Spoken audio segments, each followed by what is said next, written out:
Shalom. Puji Tuhan, shalom tante-tante.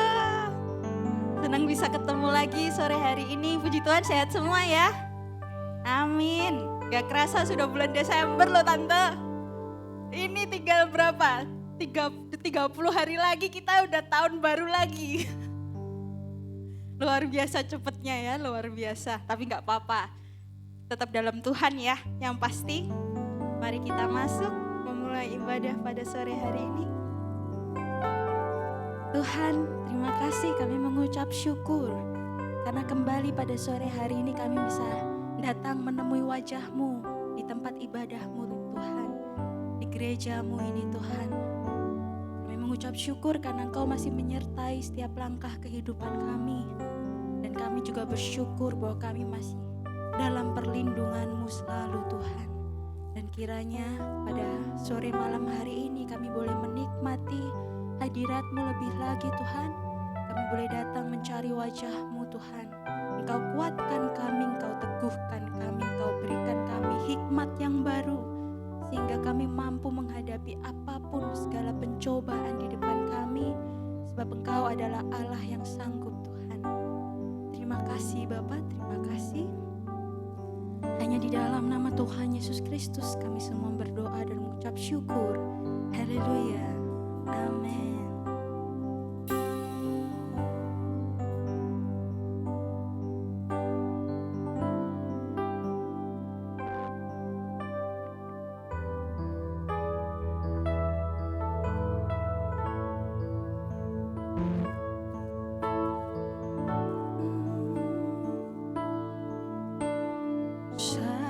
Tuhan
anugerah menebus setiap kita. Kami mengucap syukur Tuhan, kami mengucap syukur. Oleh kuasa darah-Mu, Kau telah tebus dosaku. Kekudusan-Mu melingkupiku. Kasih-Mu mengalir, memulihkan hidupku.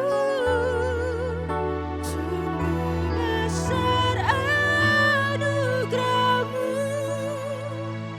Kau selamatkan hidupku. Ku menjadi ciptaan yang baru oleh kuasa darah-Mu, oleh kuasa darah-Mu, naikkan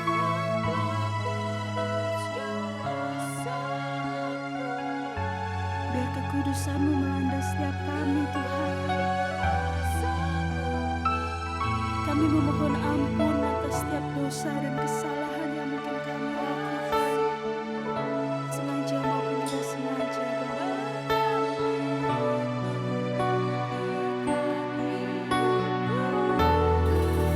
Sungguh besar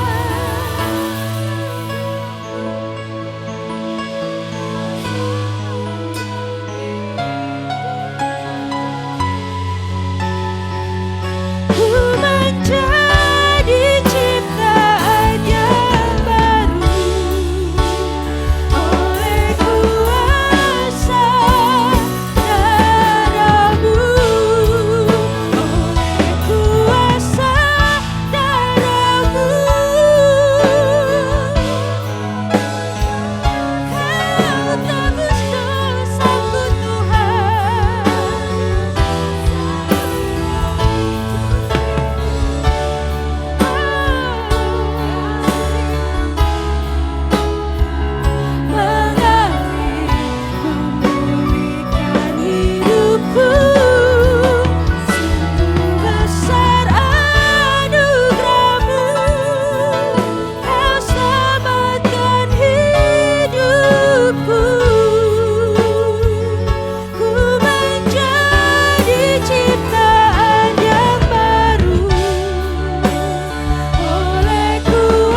kami tahu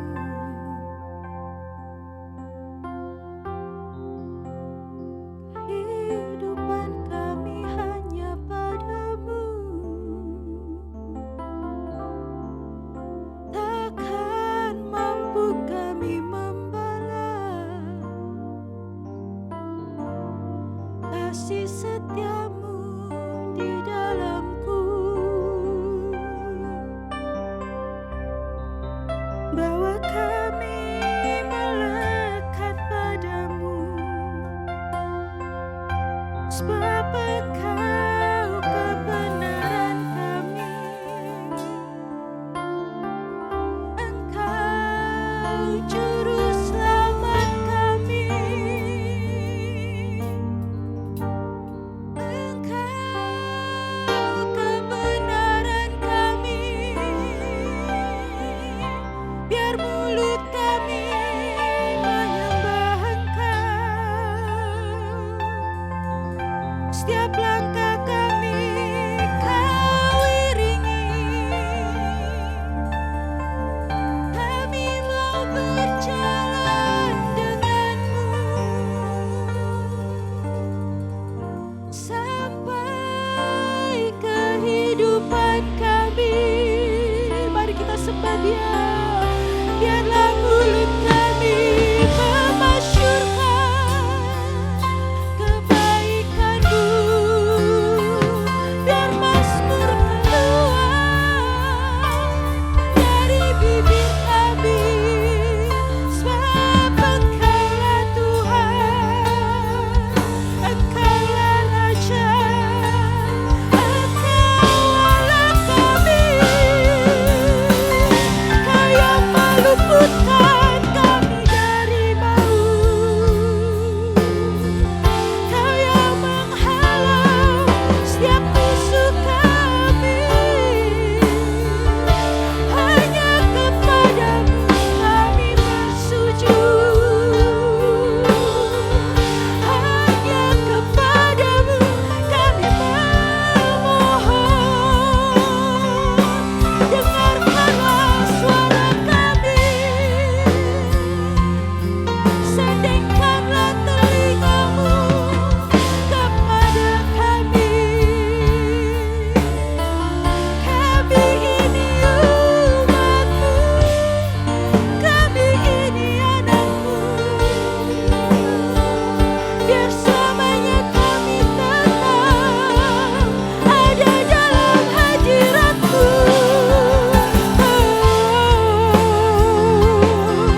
Shana Muriana Mayanamu, Shana Muriana Mayara.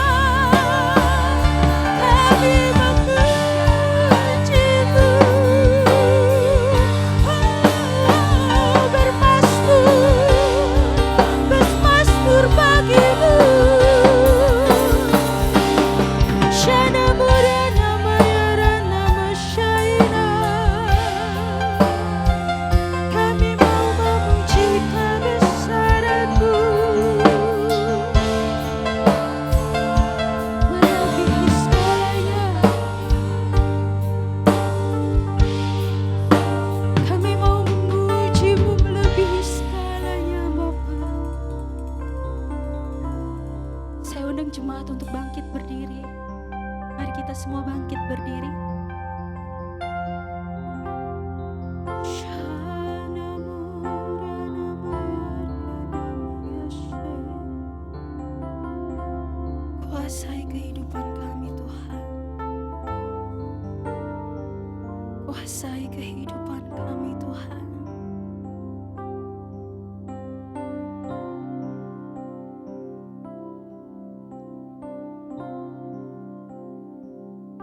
Kudus, kudus, kudus,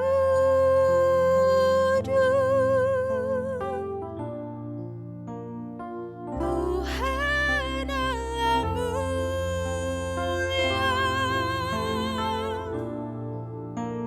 Seisi dunia sujud menyembah Engkau.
hanya nama-Mu yang disembah Tuhan. Sekali lagi Tuhan, kami mengakui kekudusan-Mu, kami mengakui kehebatan-Mu, kami mengakui keperkasaan-Mu sebagai satu-satunya Allah yang kami sembah seumur hidup kami Tuhan. Dan kiranya pada sore hari ini kami siap untuk memuji nama-Mu lebih lagi. Yang siap, mari sama-sama katakan amin. Shalom, shalom. Bulan baru loh, harus bahagianya baru juga dong, bulan baru loh. Hari ini kita ngerayain Natal. Bukan hari ini ya, maksudnya bulan ini. Kita ngerayain Natal, siap semuanya merayakan Natal. Kok pada letih lesu ini gimana? Ini bulan kelahiran Tuhan, kita siap gak? Kurang siap gak? Siap, puji Tuhan. Tepuk tangan dulu dong, salam kanan kiri juga. Kasih salam kiri.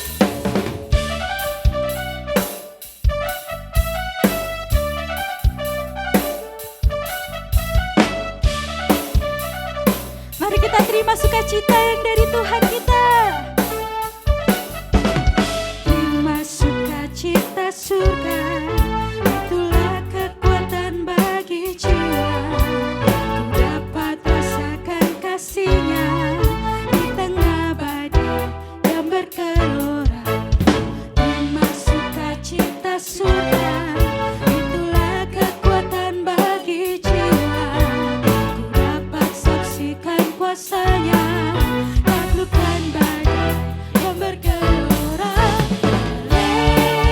Haleluya, Kau ada dalam hatiku, takkan patah semangatku, takkan hilang kekuatanku. Haleluya, ku mau bersorak bagimu, sukacita surga nyata penuhiku.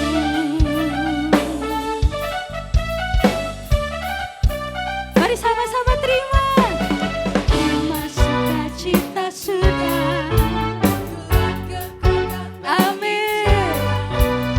Dapat rasakan kasih-Nya di tengah badai yang bergelora. Terima sukacita surga, itulah kekuatan bagi jiwa. Ku dapat saksikan kuasa-Nya, taklukkan badai yang bergelora. Haleluya, Kau ada dalam hatiku, takkan patah semangatku, takkan hilang kekuatanku. Haleluya, ku mau bersorak bagimu, sukacita surga nyata bagiku. Katakan sama-sama.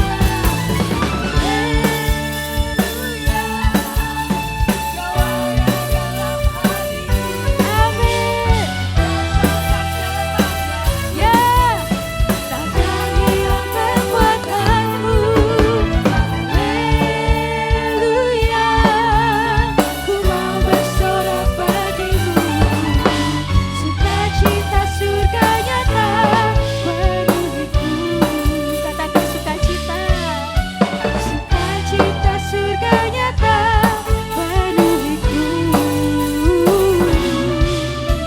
Sukacita surga nyata penuhiku. Amin.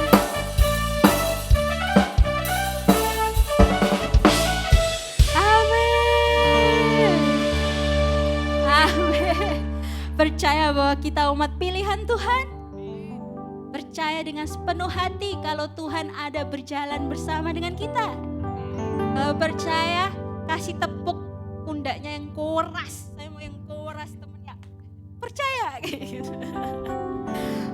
Percaya. Loh, gak ada yang berani ini gimana? Ayo, kita semua saudara di dalam iman. Ayo, come on, beri tepuk. Tepuk pundaknya, bukan tepuk tangan.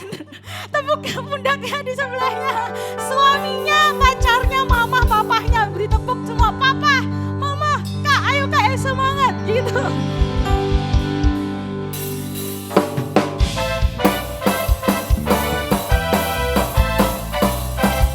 Percaya bahwa kita adalah umat pilihannya.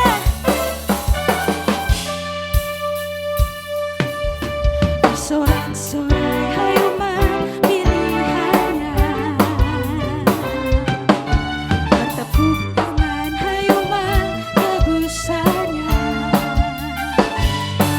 Sebab Dia bebaskan dari semua belenggu dosa, penuhkan diriku dengan kasih-Nya. Diriku bersuka memuji besarkan nama-Nya.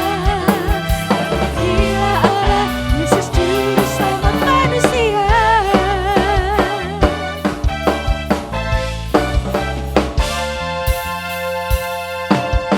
Bersorak-sorak hai umat pilihannya.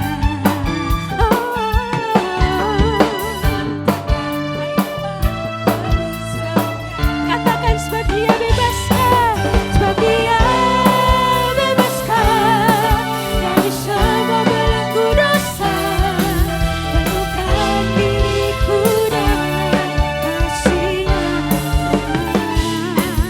Diriku bersuka memuji besarkan nama-Nya. Terpujilah Allah Yesus Juru Selamat manusia. Sebab Dia bebaskan. Come on jemaat, naikkan suaramu lebih lagi bagi Raja kita.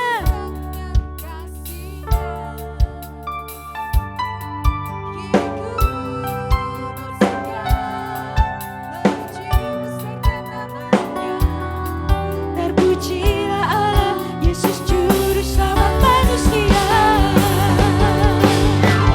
Sebab Dia bebaskan dari semua belenggu dosa, penuhkan diriku dengan kasih-Nya.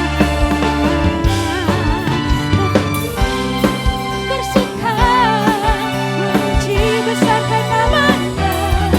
Terpujilah Allah Yesus Juru Selamat manusia. Terpujilah Allah Yesus Juru Selamat manusia. Terpujilah Allah Yesus Juru Selamat manusia.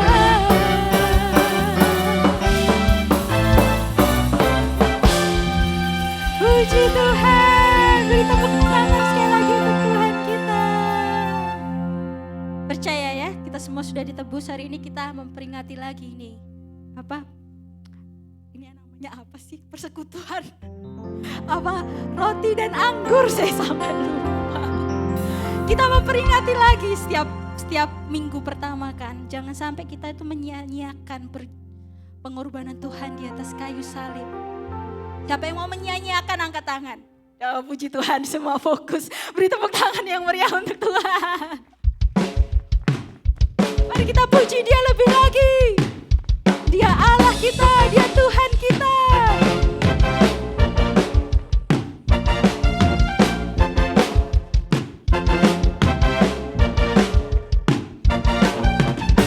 Terpujilah nama-Mu Tuhan, kuat dan penuh kemuliaan. Satu suara kami nyatakan, Kau besar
Tuhan, kami percaya bahwa kehidupan kami Tuhan bebas di tangan-Mu. Kami bebas dari belenggu dosa. Kami bebas dari ikatan apapun yang mungkin saat ini masih kami hadapi. Kami mau tetap Tuhan berusaha untuk terbebas dari ikatan tersebut. Karena kuasa-Mu cukup bagi kehidupan kami Tuhan. Kami selalu percaya itu Tuhan. Kami selalu percaya bahwa perlindungan-Mu tetap utuh dalam kehidupan kami. Oh, biarlah penyertaan-Mu boleh atas kehidupan kami. Boleh ada atas kehidupan kami Bapa.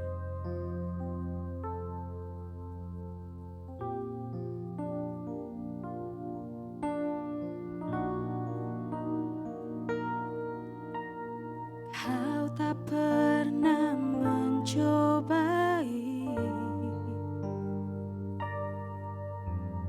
lebih dari kekuatanku,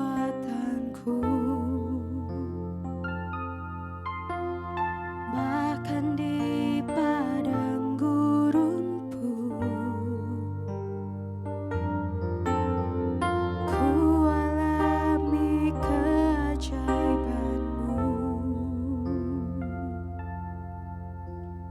Kau tak pernah mencobai lebih dari kekuatanku, bahkan di padang gurun pun ku alami keajaiban-Mu. Aku percaya bahwa Allahku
apapun yang terjadi dalam kehidupan kita, semua adalah rencana dari Tuhan.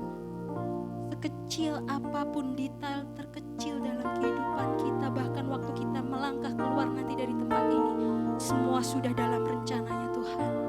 Mari kita percayai bahwa perlindungannya dahsyat atas kehidupan kita. Aku percaya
Silakan duduk kembali, tetap dalam hadirat Tuhan. Mari kita sehati sepikir sepakat berdoa. Bapa, terpujilah nama-Mu. Kami telah mengakhiri bulan November. Dan hari ini kami sedang memasuki hari pertama di minggu pertama bulan Desember, bulan terakhir tahun 2024. Tentunya oleh karena anugerah-Mu lah sehingga kami dapat sampai hari ini tetap terpelihara dengan baik. Menjadi doa kami ketika kami memasuki bulan terakhir tahun 2024 ini, Engkau sedang mempersiapkan setiap kami untuk tetap teguh dan tegar, kuat di dalam iman percaya kami kepadamu. Dan Engkau akan menyatakan lebih lagi sehingga seperti yang telah Engkau ikrarkan, apa yang tak terpikirkan dan apa yang tidak terkandung dalam hati kami, Engkau sudah menyediakan semua. Terima kasih.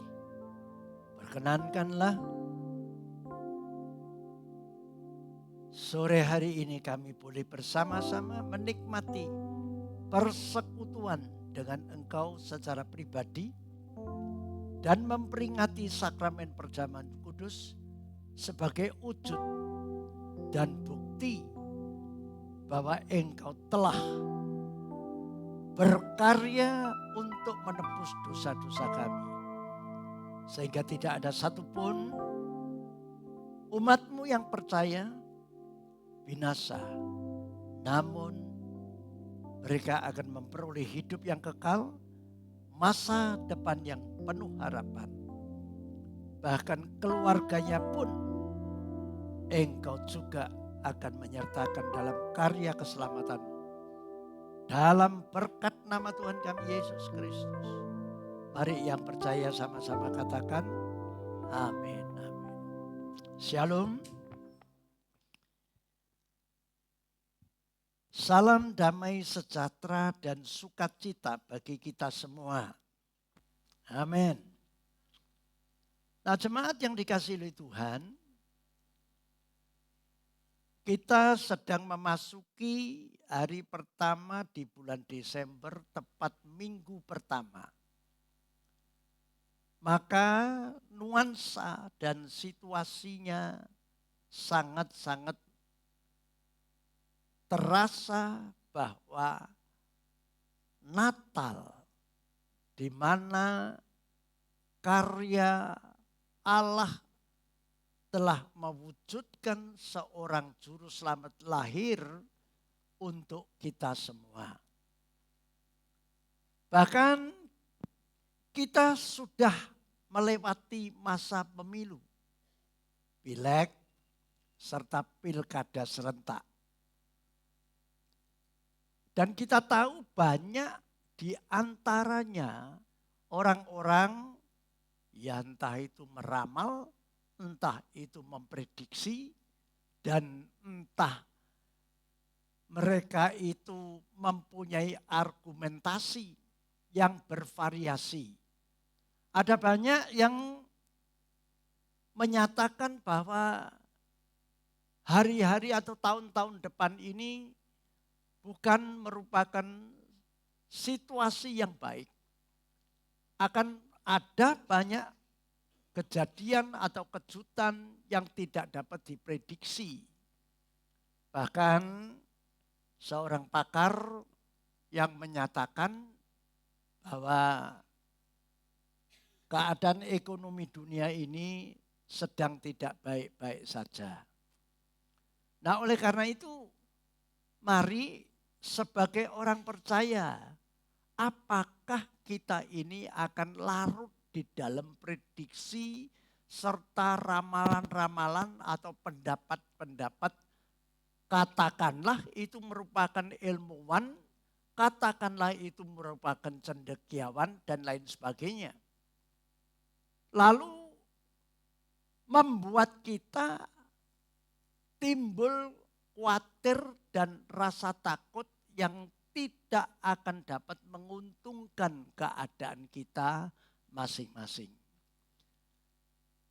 Nah, sore hari ini kita sebagai orang percaya perlu bersikap dan perlu benar-benar mempercayai hanya kepada firman Tuhan saja. Amin.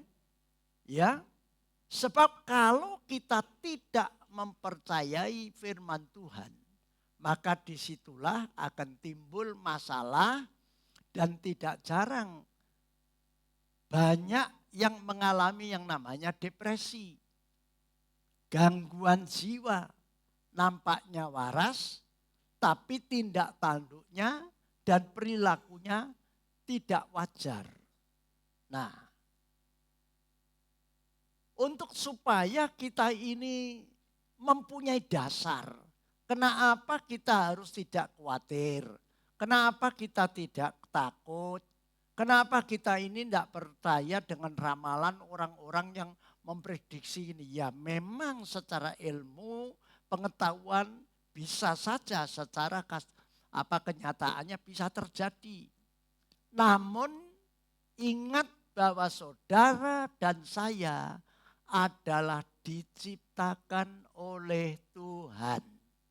Dan Allah mempunyai rencana dan kehendak atas setiap kita yang sudah berada di muka bumi sebagai manusia. Bahkan satu-satunya ciptaan Tuhan yang paling mulia dan yang paling disayang dan paling dikasihani, serta tidak pernah kita akan dibuang oleh pencipta kita. Amin. Mari untuk mengawali dasar yang pertama, ini sangat penting bagi saudara dan saya bahwa Anda dan saya ada bukan karena kehendak siapapun. Itu karena Allah yang berkehendak dan Allah yang punya rencana atas hidup kita. Mari kita buka kitab Kejadian pasal 1 ayat 26 sampai 28. Kitab Kejadian pasal 1 ayat 26 sampai 28. Mari kita baca pelan-pelan, lalu kita hayati, kita renungkan, kita mengerti, sehingga kita nanti tidak akan kehilangan makna daripada dasar pengertian untuk melawan segala bentuk kekhawatiran, ketakutan, dan apapun yang akan menimpa kita. Amin. Mari kita baca. 2, 3. Berfirmanlah Allah.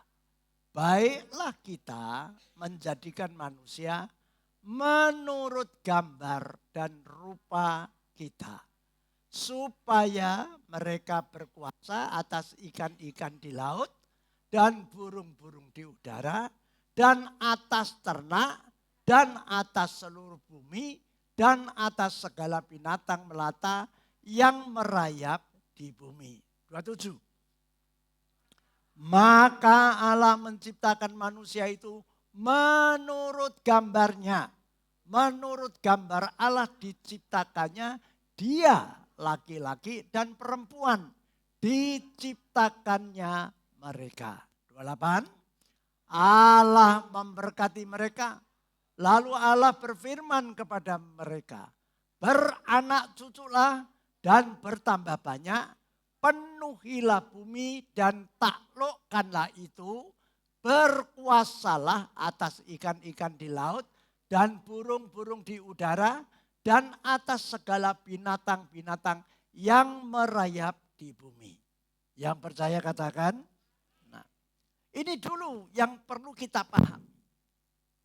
Sehingga saudara yakin bahwa kita ada bukan karena kehendak dan rencana siapapun. Itu semuanya adalah dari Tuhan. Amin. Nah, maka kalau saudara misalkan saudara itu diciptakan oleh siapa, Anda pasti akan memilih di mana? Keluarga yang kaya, keluarga yang punya kuasa, keluarga yang pokoknya yang top kan begitu. Nah, oleh karena itu apabila kalau saat ini kita ini berada di setiap kelompok atau rumah atau di anaknya siapa dan anaknya siapa, itu jangan menganggap bahwa seolah-olah kita ini dibedakan. Seolah-olah itu Allah bertindak tidak adil. Mari jemaat yang dikasihi oleh Tuhan, hidup kita ini bak seperti sebuah lukisan. Lukisan yang pasti baik dan indah dan bermakna. Namun lukisan itu tidak serta-merta satu kali jadi. Melalui sebuah proses perjalanan. Jadi dilukis pelan-pelan. Nah, seringkali manusia itu ingin agar supaya lukisannya cepat selesai. Ya, lalu dengan caranya, aku ngene ojo ngene, ojo ngono, ojo ngene. Nah, saudara yang dikasih oleh Tuhan, kembali lagi kita ini ciptaan Tuhan. Amin. Nah, supaya saudara lebih yakin, maka kita akan mendengarkan apa yang pernah disampaikan oleh Rasul Paulus kepada jemaat Efesus. Mari kita buka Efesus pasal 2 ayatnya yang ke-10. Ya, nanti kita akan membahas 3 ayat ini. Efesus pasal 2 ayat 10. Mari kita baca. 2, 3. Karena kita ini buatan Allah, diciptakan dalam Kristus Yesus untuk melakukan pekerjaan baik yang dipersiapkan Allah sebelumnya. Ia mau supaya kita hidup di dalamnya. Tolong perhatikan beberapa kata yang sangat berarti untuk kita perhatikan. Bahwa yang pertama saudara dan saya ini buatan Allah, made in surga. Amin. Ya, bukan made in Merik, bukan made in Paciran, bukan made in Blimbing, saudara. Saudara dan saya ini made in surga. Lalu diciptakan dalam Kristus Yesus.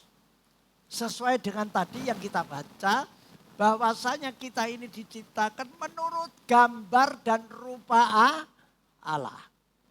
Ya, tadi kan kita telah membaca dan oleh Dia, ya kita gitu yang menciptakan.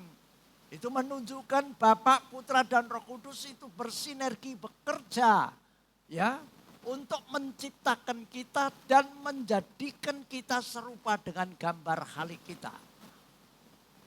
Nah, tujuannya adalah apa? Melakukan pekerjaan baik. Dan Allah tidak pernah menghendaki kita untuk melakukan sesuatu yang buruk. Ya. Nah, ingat, catat baik-baik. Untuk melakukan pekerjaan baik yang Allah, yang dipersiapkan Allah sebelumnya. Ya. Yang dipersiapkan Allah sebelumnya. Tolong Anda perhatikan.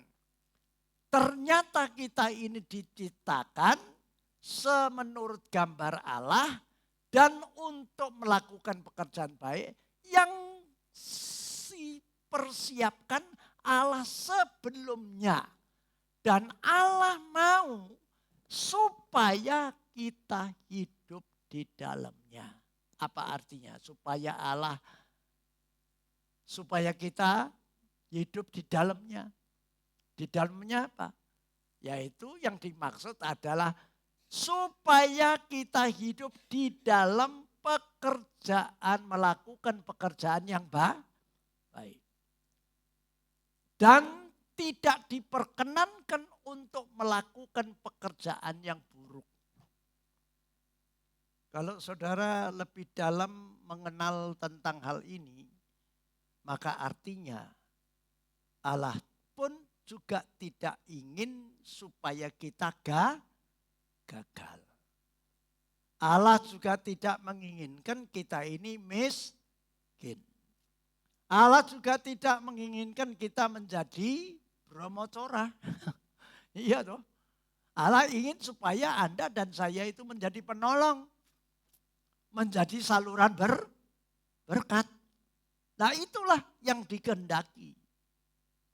Selain ini, selain apa yang sudah kita yakini bahwa kita ini diciptakan seturut dengan gambar Allah dan kita dipersiapkan untuk melakukan yang baik, dan Allah pun juga tidak mengekang.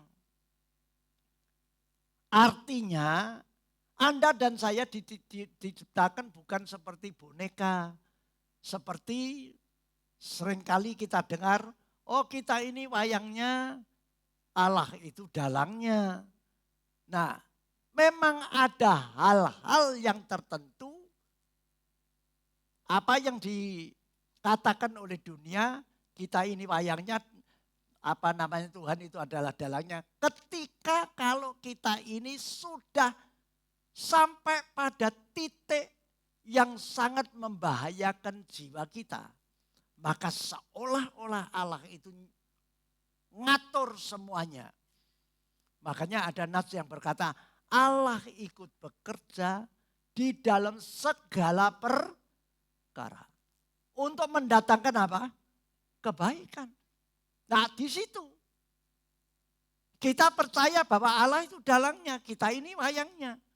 Karena kalau sampai itu dibiarkan, maka pastilah kita akan terperosok dan kita akan jatuh dalam dosa.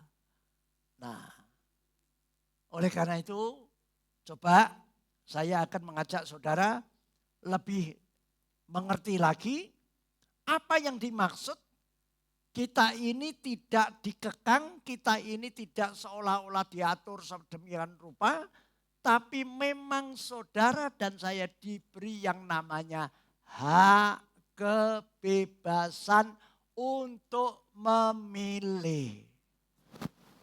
Sampai di sini paham? Coba saudara renungkan, Anda diberi yang namanya free will. Hak kebebasan untuk melakukan apa saja. Termasuk Anda mau milih makanan ini, mau milih jodoh ini, mau sekolah mana, mau ini. Anda bisa punya hak kebebasan untuk memilih. Namun Tuhan tetap mempunyai rambu-rambu. Karena manusia itu terbatas. Dia tidak mengerti apakah jalan ini nanti mendatangkan kebaikan atau keburukan. Tindakan ini akan mendatangkan kebaikan atau keburukan. Oleh karena itu, coba mari kita buka Ulangan pasal 11 ayat 26. Ulangan 11 ayat 26. Mari kita baca 2, 3. Lihatlah, aku memperhadapkan kepadamu pada hari ini berkat dan kutuk. Artinya apa? Kita diperhadapkan dengan berkat dan kutuk. Nah kita ini oleh karena punya free will, punya hak kebebasan, silakan Anda pilih. Namun Tuhan adalah tetap Tuhan yang ingin supaya kita harus milih berkat, jangan milih kutuk. Nah itu yang dimaksudkan. Karena kehendak Tuhan itu selalu supaya kita baik, maka kita diharapkan untuk memilih dan mempergunakan hak kebebasan kita untuk selaras dengan rencana dan kehendak Tuhan.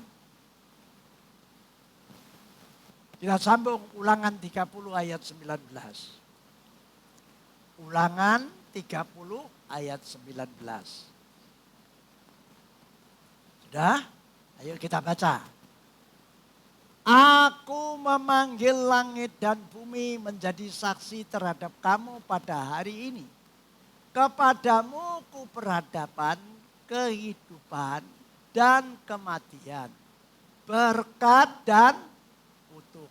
Lalu apa keinginan Tuhan? Pilihlah kehidupan supaya engkau hidup, baik engkau maupun keturunanmu. Jelas? Jadi judul khotbah sore hari ini adalah berbicara tentang hak kebebasan kita. Jangan melawan rencana dan kehendak Tuhan. Harus selaras. Nah oleh karena itu coba supaya kita ini bisa makin mengerti. Karena para rasul atau para hamba Tuhan yang diutus itu adalah untuk mengarahkan tentang pengertian ini. Kita buka Galatia 5 ayat 13. Kita buka Galatia 5 ayat 13. Mari kita baca. 2, 3. saudara-saudara, memang kamu telah dipanggil untuk merdeka. Artinya kita tidak terikat dengan tetek bengek, aturan ini, aturan itu. Kita diberi kebebasan sebagai orang yang merdeka. Tetapi janganlah kamu mempergunakan kemerdekaan itu sebagai apa? Kesempatan untuk hidup dalam dosa. Hidup dalam dosa. Melainkan layanilah seorang akan yang lain oleh apa? Kasih. Nah, jadi kenapa melayani oleh kasih? Karena kasih itu tidak sombong. Kasih itu tidak apa ayo. Kasih itu tidak melakukan yang tidak patut. Kasih itu selalu memberi maaf, memberi ampun. Kasih itu lemah, lembut. Kasih itu tidak kasar. Amin. Kasih itu tidak adigang-adigung. Kasih itu rela berkorban. Nah, sehingga apa yang disampaikan oleh Rasul Paulus kepada jemaat di Galatia jelas. Nah, kita sekarang ingin tahu pernyataan yang serupa tapi dengan gaya bicara yang berbeda. Supaya apa? Supaya apa yang kita yakini ini sudah dinyatakan oleh dua saksi. Kita buka 1 Petrus 2 ayat 16. 1 Petrus 2 ayatnya yang ke-16. Mari kita baca. 2, 3. Hiduplah sebagai orang merdeka dan bukan seperti mereka yang menyalahgunakan kemerdekaan itu untuk menyelubungi kejahatan mereka. Tetapi hiduplah sebagai hamba Allah. Jadi kita ini bukan tidak boleh mempergunakan hak kebebasan, namun harus selaras dengan rencana dan kehendak Tuhan. Rencana dan kehendak Tuhan itu jelas bahwa kita ini dipersiapkan sejak semula untuk melakukan yang baik, menjadi berkat bagi banyak orang. Dengan dedikasi hubungan relasi antara Tuhan dan hamba. Jadi ada kepatuhan, ada ketaatan. Amin. Makanya dikatakan hiduplah sebagai hamba Allah. Yang namanya hamba itu ya pada zaman dulu itu istilah hubungan antara budak dengan tuannya. Budak tidak punya hak apa-apa. Bahkan nyawanya kalau diminta pun tidak bisa menolak. Nah itu hamba Allah. Nah kita ini punya Tuhan, segala Tuhan. Agar supaya saudara dan saya ini akan benar-benar bisa menikmati yang namanya hidup di tengah-tengah situasi dan keadaan serta kondisi yang seperti sekarang ini. Amin. Nah oleh karena itu sekarang kita mari belajar dari seorang yang bernama Yunus. Kita buka Yunus pasal 2. Ya. Yunus pasal 2.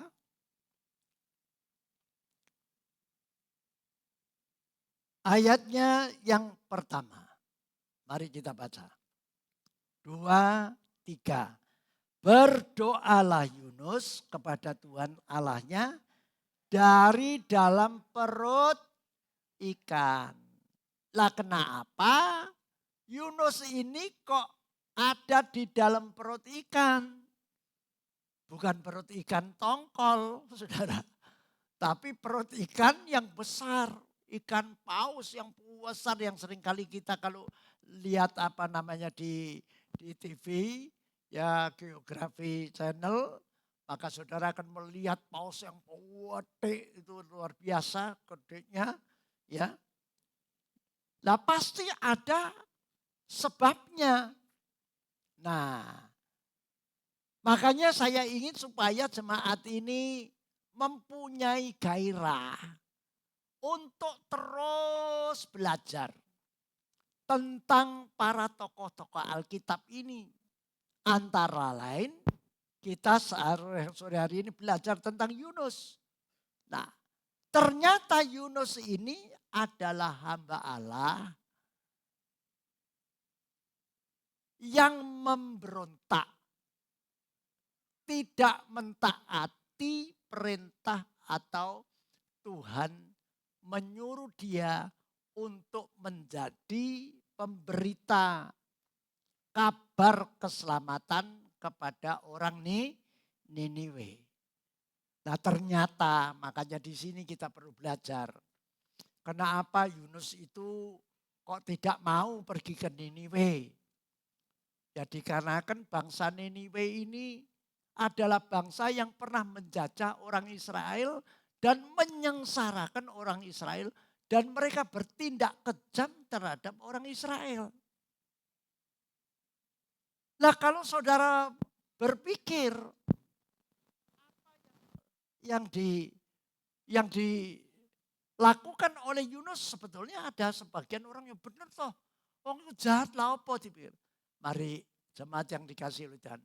Tuhan adalah Tuhan yang tidak menginginkan satupun ciptaannya kalau boleh. Satupun ciptaannya yang namanya manusia itu binasa. Jadi kembali kita jangan sok mau mendahului Tuhan. Seolah-olah kita ini mau ngatur Tuhan. Yang benar seperti tadi bahwa saudara dan saya ini hamba Allah. Yang harus taat dan patuh apa yang menjadi kehendak dan rencana Tuhan. Karena rencana dan kehendaknya itu perfect, sempurna. Tidak ada cacat celanya. Dan maha adil. Tidak pernah pilih kasih. Dan semua orang akan dipelihara, akan dipulihkan, akan dimerdekakan. Dan akan ditebus dosa-dosanya. Amin. Nah, maka mari kita baca Yunus pasal 1 dulu. Yunus pasal 1 ayat yang kedua. Yang pertama. Mulai ayat 1. Kita pelan-pelan. Supaya kita ngerti latar belakang pasal 2 ayat 1 ini. Kenapa dia berdoa di dalam perut ikan. Mari kita baca. 2, 3. Datanglah firman Tuhan kepada Yunus bin Amitai demikian. Ayat 2. Bangunlah. Pergilah ke Niniwe, kota yang besar itu, berserulah terhadap mereka karena kejahatannya telah sampai kepada Tuhan. Tetapi, ayat 3, tetapi Yunus bersiap untuk melarikan diri ke Tarsis, jauh dari hadapan Tuhan. Yunus pergi ke Yafo dan mendapat di sana sebuah kapal yang akan berangkat ke Tarsis. Ia membayar biaya perjalanannya, lalu naik kapal itu untuk berlayar bersama-sama dengan mereka ke Tarsis jauh dari hadapan Tuhan. Nah ini sebuah contoh yang gamblang. Allah punya rencana dan kehendak atas hidupnya Yunus, tapi Yunus tidak patuh dan tidak taat. Dan dia cenderung mempergunakan hak kebebasannya untuk menyimpang dan tidak selaras dengan rencana dan kehendak Tuhan. Yang jelas, apakah Yunus tidak berhasil untuk menghindar? Berhasil. Kalau saudara baca ayat 2 itu, ia membayar biaya perjalanannya. Punya duit. Dia usaha, bisa berhasil. Namun ketika kalau saudara dan saya melakukan hal yang seperti Yunus, pastilah kita akan mengalami hal yang serupa. Meskipun tidak sama. Iya. Dan akibat daripada ulahnya Yunus ini, ketika dia boleh berhasil naik sebuah kehendak dan rencana Allah itu harus terlaksana. Dan Tuhan punya misi, punya tujuan untuk menyelamatkan bangsa Niniwe. Lewat dipakainya Yunus untuk menjadi alat pemberita keselamatan. Nah, sehingga ketika dia naik kapal, saudara lihat mendadak badai besar menyerang kapal tersebut. Dan sehingga membuat seluruh penumpangnya kalang kabut. Dan kalau saudara perhatikan peristiwa ini sekaligus Tuhan pakai manfaatnya untuk menyadarkan orang-orang yang ada di dalam kapal juga. Dari mana Anda bisa tahu? Dari dialog antara Yunus dengan penumpang. Dan bahkan kapten kapalnya pun.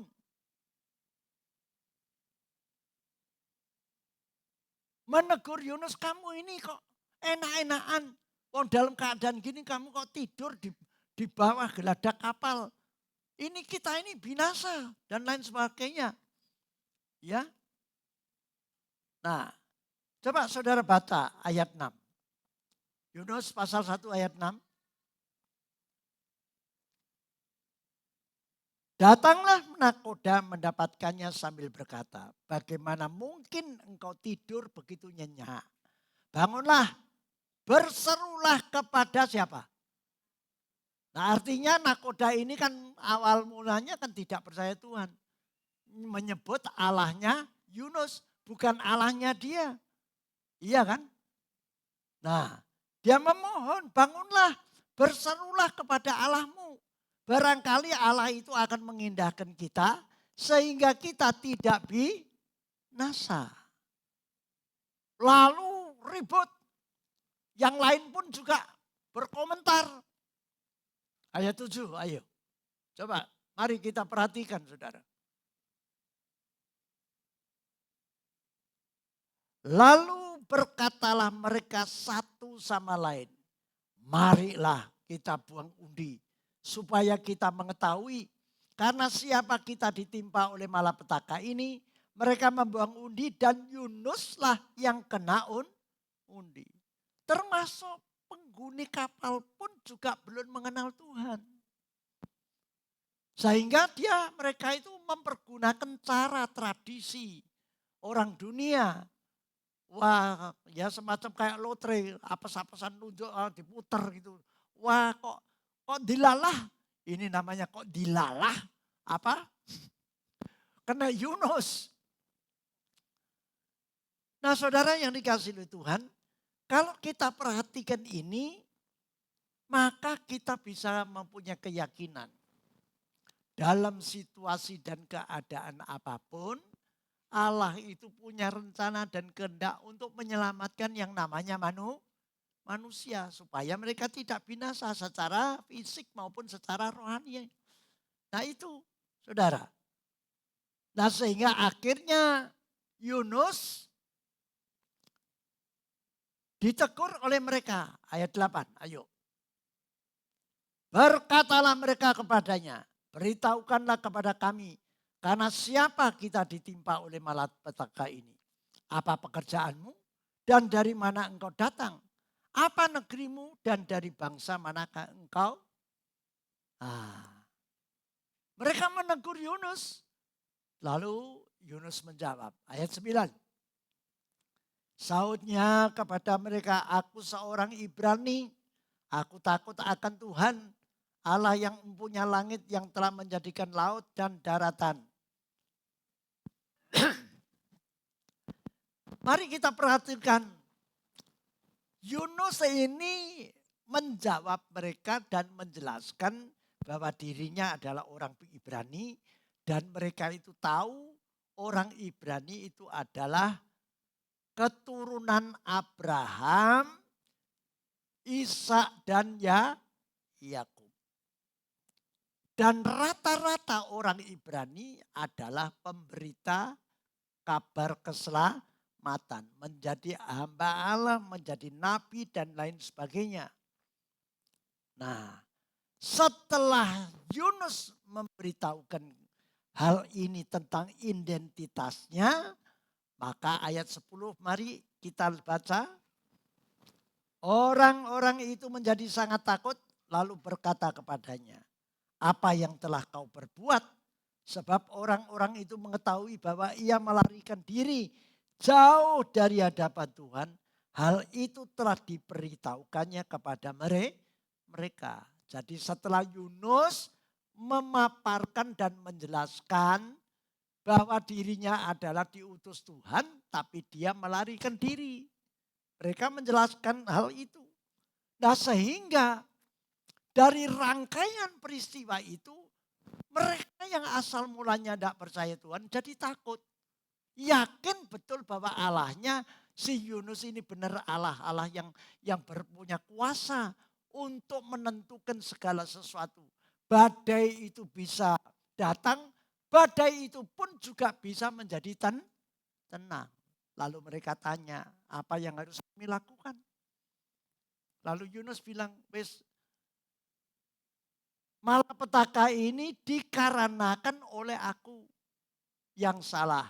Aku yang punya dosa. Ini juga sebuah pengertian di dalam rumah tangga. Jangan ada dosa. Kalau ada dosa pasti nanti mendatangkan malapetaka siapapun. Nah, kita masih harus paham tentang hal ini. Lalu Yunus memerintahkan kepada mereka, wes buanglah aku.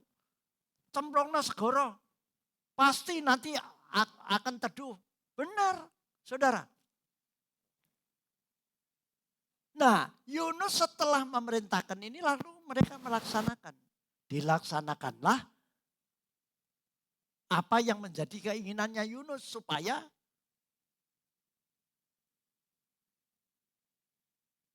apa? Supaya gelombang besar ini yang bisa memporak-porandakan kapalnya bisa pecah dan lain sebagainya. Akhirnya dibuang. Betul. Setelah dibuang, mereka pun sikapnya jadi berubah. Coba saudara baca ayat 14. Loncat ayat 14. Ayat 14. Mari kita baca. Lalu berserulah mereka kepada Tuhan katanya. Ya Tuhan, janganlah kiranya engkau biarkan kami binasa karena nyawa orang ini. Dan janganlah engkau tanggungkan kepada kami darah orang yang tidak bersalah. Sebab engkau Tuhan telah berbuat seperti yang kau kehendaki. Ini bisa membuat penghuni kapal yang awal mulanya tidak kenal Tuhan. Setelah diberitahukan oleh Yunus dan memang benar-benar rangkaian peristiwa itu terjadi secara nyata. Badainya itu reda dan memang betul-betul akibat daripada gelombang badai yang besar ini yang bisa menggoncangkan kapal. Akibat karena ulahnya Yunus. Nah, sehingga mereka takut. Takut beneran, bukan takut buatan. Sehingga mereka minta ampun artinya dari pernyataan ini. Maka ketika Yunus itu dibuang ke laut, mari kita baca ayat 17. 17 langsung lompat. 2, 3. Maka atas penentuan Tuhan datanglah seekor ikan besar yang menelan Yunus. Dan Yunus tinggal di dalam perut ikan itu 3 hari 3 malam lamanya. Langsung kalau saudara nyambung tadi pasal 2 ayat 1. Inilah alasannya. kenapa Yunus itu berdoa kepada Tuhan. Nah tentunya Yunus sangat sadar. Nah itulah biasa manusia itu kalau nes ndak kecepit-pit ngono wis gak bengok, ndak sadar. Ya, tetap ngotot kaku tegar tengkuk. Ngotot tepol dikandani angel tenan tuturane Saudara. Nah kalau sudah begini, nah di sini kita perlu menyadari, kita perlu memahami betapa mulia dan besarnya kasih Tuhan atas umatnya. Dalam peristiwa ini khusus kepada Yunus yang sudah ngotot kayak gini. Akhirnya toh ya Tuhan mendengarkan akan doa serunya Yunus.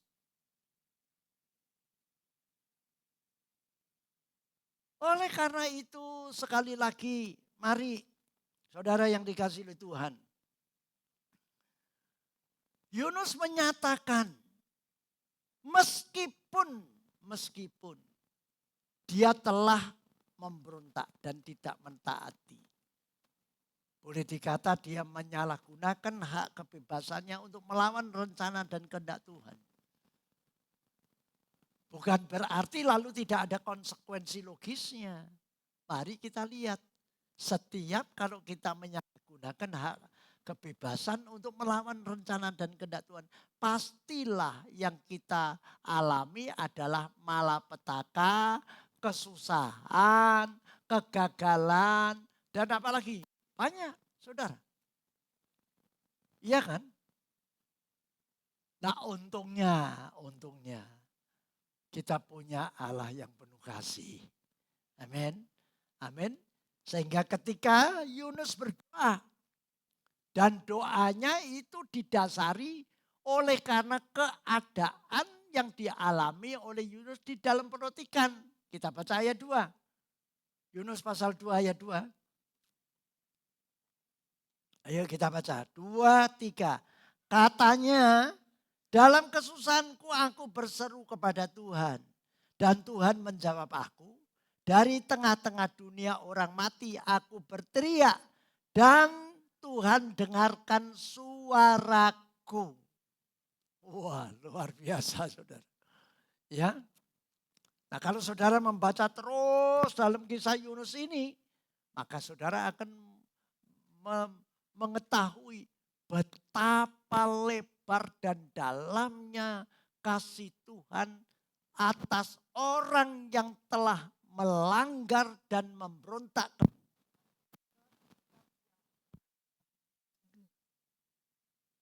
Berbalik kembali, maka pengampunan Tuhan masih tetap berlaku.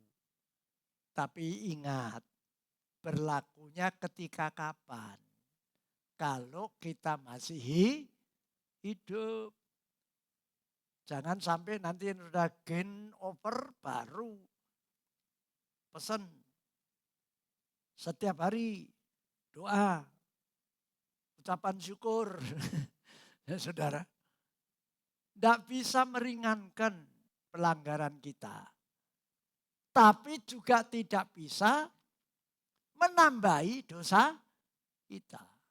Waktunya adalah ketika kita dipanggil oleh Tuhan. Disitulah kesempatan untuk diperbaiki, untuk tidak akan bisa terjadi. Jadi untuk bisa memperbaiki, untuk bisa menghindari, untuk bisa kita ini dipulihkan adalah pada waktu saat ini kita masih bernafas. Amin. Amin. Iya, jelas.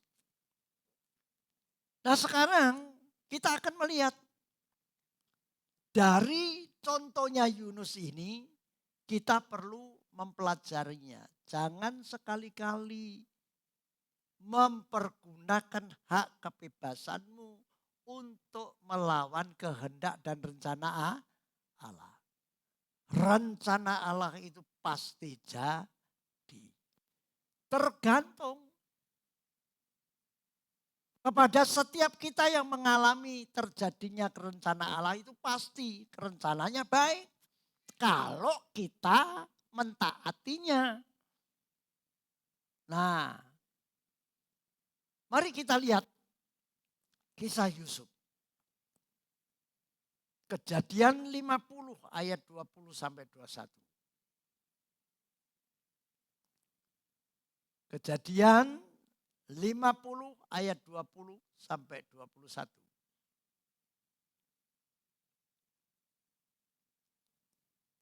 Mari kita baca 2, 3. Memang kamu telah mereka-rekakan yang jahat terhadap aku. Tetapi Allah telah mereka-rekakannya untuk kebaikan. Dengan maksud melakukan seperti yang terjadi sekarang ini. Yakni memelihara hidup suatu bangsa yang besar. 21. 21. Ya, jadi janganlah takut. Aku akan menanggung makananmu dan makan anak-anakmu juga. Demikianlah ia menghiburkan mereka dan menenangkan hati mereka dengan apa? Perkataannya Yusuf. Padahal kalau kita lihat sejarah ketika Yusuf itu dimasukkan ke sumur. Yusuf punya 11 saudara. Yang satu Benyamin. Satu ibu. Yang lainnya lain ibu. Dan yang 8 boleh dikata ya sangat-sangat jelek. Yang 2 masih mending. Yang pertama adalah Yehuda, yang kedua adalah Ruben. Kalau Yehuda mempunyai nurani yang baik. Janganlah lebih baik begini. Lalu yang 8 tetap ngotot. Nah ini saudara. Apakah tidak berhasil? Berhasil, bisa. Yusuf dimasukkan ke dalam sumur. Sumurnya kering, tidak ada airnya. Lalu kemudian, ya saya tetap mempergunakan atas penentuan Tuhan. Maka Yehuda dipakai oleh Tuhan untuk menyampaikan kepada mereka. Laopo mbok pateni, ojo, nambah rugi apa untungnya. Enak didol wae entuk duit. Ya sebetulnya tujuannya coba saudara. Mereka kan tujuannya ujung-ujungnya ya duit. Akhirnya setuju. Yusuf dikerek lagi. Lalu dijual kepada orang Mesir. Tibalah dijual pada orang Mesir yang mempunyai kedudukan yang bernama Potifar. Ya, juru makanan atau orang penting lah di Firaun sana, saudara. Lah apakah itu kebetulan? Ingat, Tuhan selalu berkehendak dan punya rencana yang baik. Ya memang perjalanannya perlu melalui liku-liku. Seperti tadi yang saya katakan Anda ini sedang dilukis. Mungkin kita ini kok enak ini. Sudah kita pasrah saja biar lukisan itu diselesaikan oleh Tuhan. Artinya perjalanan hidup kita ini nurut saja. Pokoknya kita tidak menyimpang dari kehendak dan rencananya. Kita tetap boleh mempergunakan hak kebebasan kita. Mau milih bojo ini, mau milih sekolah ini, mau milih kerjaan, silahkan. Tapi semuanya tetap menurut rencana dan kehendak Tuhan. Yang artinya sebelum kita melangkah pasti kita melalui doa. Tuhan adalah Tuhan yang sanggup bisa berbicara secara pribadi. Melalui firman-Nya, melalui hambanya, melalui keluarga kita dan lain sebagainya. Karena cara Tuhan untuk berbicara dengan kita itu berbeda-beda. Tapi yang pasti ketika kalau saudara dan saya sudah berusaha untuk menetapkan diri, tidak menyalahgunakan hak kebebasan kita untuk bertindak, maka Allah pasti akan menuntun kita kepada jalan yang tepat dan jalan yang benar. Amen. Nah, kalau saudara lihat, kok ya kebetulan dibeli oleh Potifar. Tapi perjalanannya belum habis. Harus melalui ujian, proses lagi. Digoda oleh istri Potifar. Coba kalau andai kata Yusuf itu kompromi dengan dosa. Dia tetap tidak menyalahgunakan hak kebebasannya itu untuk melanggar ketentuan dan rencana Tuhan. Akhirnya dia bagaimana? Ya memang konsekuensinya berat. Dimasukkan ke dalam penjara. Tapi satu hal di hadapan Tuhan. Dia tidak bercacat celah. Maka Tuhan tetap akan mengatur perjalanannya. Dimasukkan ke penjara. Aneh. Begitu masuk langsung jadi tamping kalau sekarang nih. Kepala apa? Narapidana. Bisa mengatur sana, mengatur sini saudara. Bahkan Alkitab mencatat kepala penjara tidak usah susah-susah melakukan apa-apa. Semua dikerjakan oleh Yusuf. Loh kok lagi ndelalai. Ada dua pembesarnya Firaun itu kena masalah, masuk penjara. Dan mereka mimpi. Dan mimpi itu tidak bisa diterjemahkan oleh siapapun. Yusuf lagi yang diberi hikmat oleh Allah untuk bisa menerjemahkan tentang mimpinya. Dan mimpinya tepat, luar biasa. Dan seperti tadi sejak semula dipersiapkan oleh Allah untuk melakukan yang baik. Dari mana saudara bisa yakin Yusuf itu dipersiapkan oleh Allah untuk melakukan yang baik? Ya dari antara lain menerjemahkan mimpinya kedua perwira pembesarnya orang Firaun ini. Nah ketika mereka keluar bebas, wes lali. Inilah manusia. Terlebih-lebih akhir zaman. Mari jemaat belajar dari Alkitab. Kalau saudara berhasil, kalau saudara kaya, Anda punya apa-apa, ono gula, ono semut. Ya. Tapi ketika kalau saudara terpuruk, saudara lagi keadaan susah. Ya non sewu pada umumnya tidak ada yang memperdulikan. Bahkan orang yang pernah kita tolong pun juga membuang muka.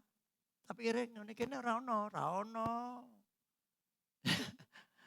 Saudara, jadi tidak usah kecewa. Mari kita lihat. Yusuf ini tetap menjaga keberadaannya. Berkenan di hadapan Tuhan. Dia tidak mengeluh dan tidak ini. Dan satu ketika salah satu perwira pembesar ini dipakai oleh Firaun. Lalu Firaun ya juga dilalai maneh. Nah saudara, kok bolak-balik dilalai? Iya toh? Atas penentuan Tuhan, Firaun juga ngimpi. Dan ngimpinya tidak bisa diterjemahkan oleh siapapun. Lalu salah satu itu juru minuman atau juru juru rotinya cerita dia. Wah, ingat dia, wah Yusuf. Nah ini loh yang saya maksudkan. Allah telah mempersiapkan sebelumnya. Bagaimana Yusuf diberi hikmat untuk bisa menerjemahkan mimpi. Nah sehingga ketika dia dipersiapkan untuk ditolong oleh Tuhan keluar dari penjara. Lewat itu tadi. Lewat juru roti itu ngomong. Karena Fir'aun ngamuk. Nek sampai gak iso menerjemahkan mimpiku. Apa dipateni kabeh? Itu gila enggak saudara? Ancamannya. Dan ketika juru roti itu ingat. Lalu Fir'aun ayo celok. Benar saudara. Dikeluarkan dari penjara. Saudara perhatikan. Cara Allah untuk melakukan segala sesuatu untuk menolong umatnya. Itu sangat fantastis. Dan tidak bisa dinalar oleh pikiran manusia. Lalu pertanyaannya, apakah saudara tidak percaya tentang kisah ini? Apakah itu tidak bisa Anda alami? Halo? Ono wonge ta ora? Bisa, saudara. Tapi kita harus napatilah seperti apa yang dilakukan oleh Yusuf. Iya, dia tidak mengeluh dan dia tidak nyalakan ini itu. Setelah kita tadi membaca pasal 50 ayat 21 ini tadi, coba janganlah takut, aku akan menanggung. Bayangkan orang yang pernah menyusahkan dia itu tetap dia bilang wis gak usah khawatir, wis gak usah. Lah ini saudara-saudaranya yang khususnya yang 8 itu wis ketar-ketir ndredeg nih, wah ini bakal iki bapak wis mati, wah iki bakal Yusuf ini balas dendam. Mari Yusuf tetap pegang kebenaran. Membalas kejahatan dengan kebaikan. Amin. Iya. Saudara. Nah sehingga apa yang dilakukan oleh Yusuf ini jelas menenangkan hati mereka. Dengan apa? Perkataannya. Tapi perkataan yang bisa dipertanggungjawabkan. Bahwa perkataannya itu adalah benar. Amin. Ya. Manusia bisa salah. Siapa yang tidak pernah salah? Manusia bisa salah enggak? Manusia bisa salah tapi ojo bohong. Amin. Jangan seringkali menebarkan hoak.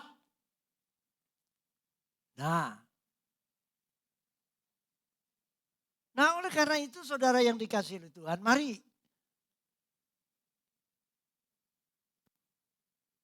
kita perlu memiliki dasar pengertian ini sehingga nanti kita ini benar-benar ya siapa tahu bisa saja kejeglong, bisa saja kita ini lengah. Tapi yang pasti kalau kita ini selalu ingat akan firman Tuhan. Bahwa setiap pelanggaran, setiap kesalahan, setiap kegagalan. Apabila kita berbalik kepada Tuhan. Itu pasti ada jalan keluarnya. Pasti ditolong oleh Tuhan. Luar biasa saudara.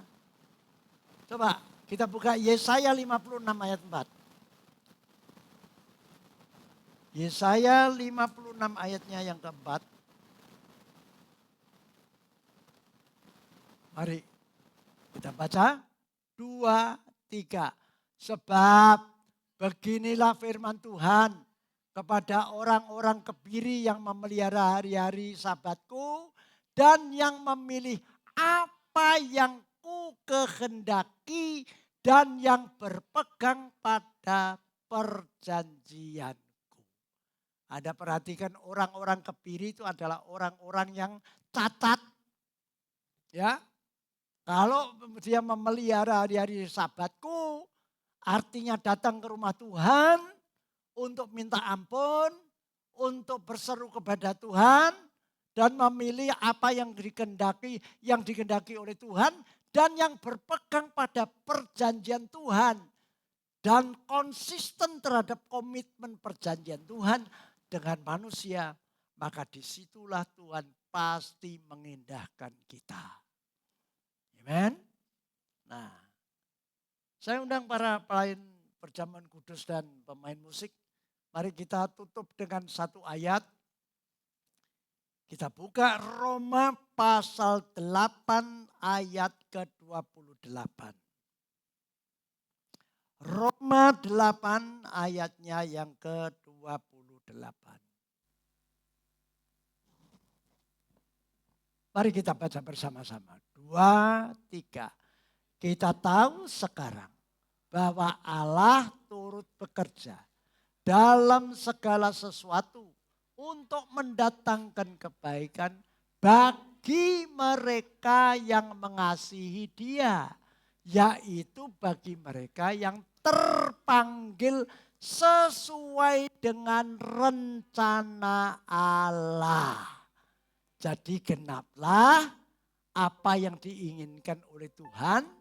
Anda boleh mempergunakan hak kebebasanmu untuk melakukan apa saja, tapi jangan melanggar ketentuan dan rencana kehendak Tuhan. Kalau misalkan sekarang, ya aku kadung ini, wes ndak usah disesali apa yang sudah terjadi. Yang penting sekarang kita perlu menghadap kepada Tuhan. Kalau memang itu salah, maka mintalah ampun kepada Tuhan. Maka Tuhan yang setia itu akan memulihkan kita. Nah, maka dari sinilah sekali lagi, ketika kita melakukan ibadah yang intens, maka terang firman Tuhan itu akan terus menjadi pelita bagi perjalanan kaki hidup kita. Sehingga Anda yang salah jalan bisa menemukan jalan yang benar. Ketika gagal, Allah sanggup untuk memulihkan dan membalikkan dari kegagalan menjadi keberhasilan. Jangan pernah menyesali apa yang sudah terjadi. Yang sudah terjadi, terjadilah. Tapi yang penting adalah jangan mengulang kembali. Amen. Haleluya. Seperti Bapa sayang anaknya, demikianlah